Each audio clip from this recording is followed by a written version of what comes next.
I hope it's not as windy today. But anyway, I wanted to share a story with you guys.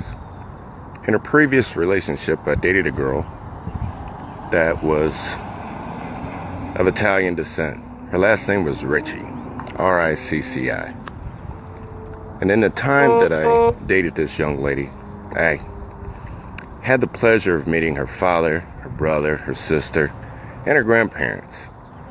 And I was curious why their name was spelled R-I-C-C-I. And their grandfather, Paul Ricci, God bless his soul, he's passed away recently, said that his father, Horatio, came here through New York and with his mother and 4 others to immigrate from Italy to the United States. And he said in order for them to be able to stay, that he had to find a job to, support his family. There were no handouts or welfare or anything like that.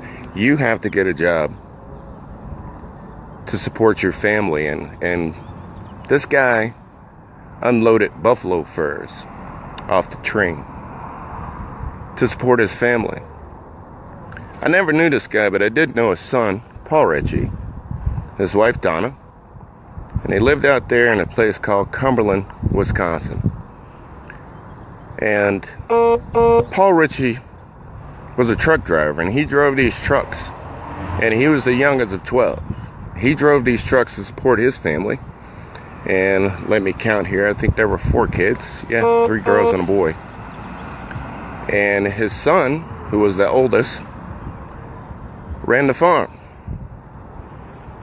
Well, after Paul Ricci, first generation born in the United States Italian, stopped driving a truck, he decided that he's going to run the farm, and his son decided, I don't want to be a farmer anymore. There were no handouts.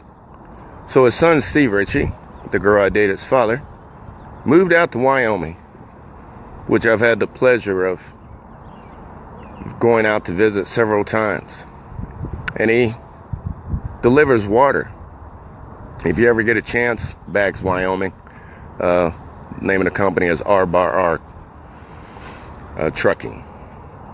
Nonetheless, he went out there to be a cowboy, ended up getting hurt, starts a trucking company. Very successful. His son, Levi Ricci, who I spoke to today, is a very good friend of mine. He didn't want to be a trucker anymore, deliver water, now he's a cowboy. Now, the moral of my story is this is how immigration is supposed to work.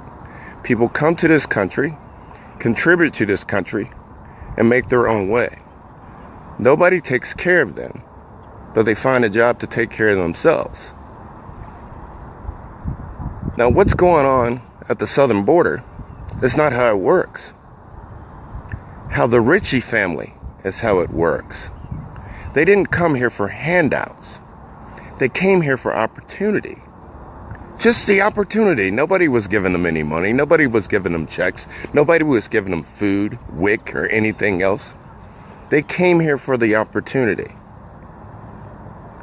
They understood that when they arrived in America, there was opportunity called capitalism, where you can come here broke, unloading buffalo furs off a truck, and go all the way to 3 to 4 generations of successful descendants of Italian immigrants. Now, I don't know where it switched or where it changed, but the people who are trying to enter our country right now are not coming here for capitalism. They're coming here for handouts.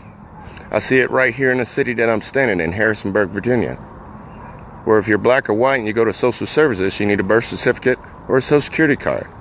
If you are Hispanic, you are not required to show any ID. And they say the reason why they're not required to show ID is to prevent discrimination. But in my eyes, you treat everybody the same, or you're discriminating the people who were naturally born here, not the people who are undocumented. Now, going to Levi Ricci, as I spoke to him today, because I wanted to make sure that I had all the information right that I was told to from his dad and from his grandfather. He also married a Mexican woman. On her father's side, she is first generation born here. On her mother's side, she's second generation born here. And I've had the pleasure to meet her family as well. Beautiful people. No handouts. They worked. They strived. They took care of their own. They came here for capitalism, not handouts. So it's not about we don't care about other people from other countries, or we want to prevent immigration. We just want them to do it the right way. The family that I'm speaking of, I speak to all the time. And I think their story is wonderful. And that's how everybody should do it. Take advantage of what America has to offer, because I don't think there's any other country that offers what we offer here. And take care of yourself, because people like me and the Richies don't want to take care of you. I'm Dion Alexander, American First.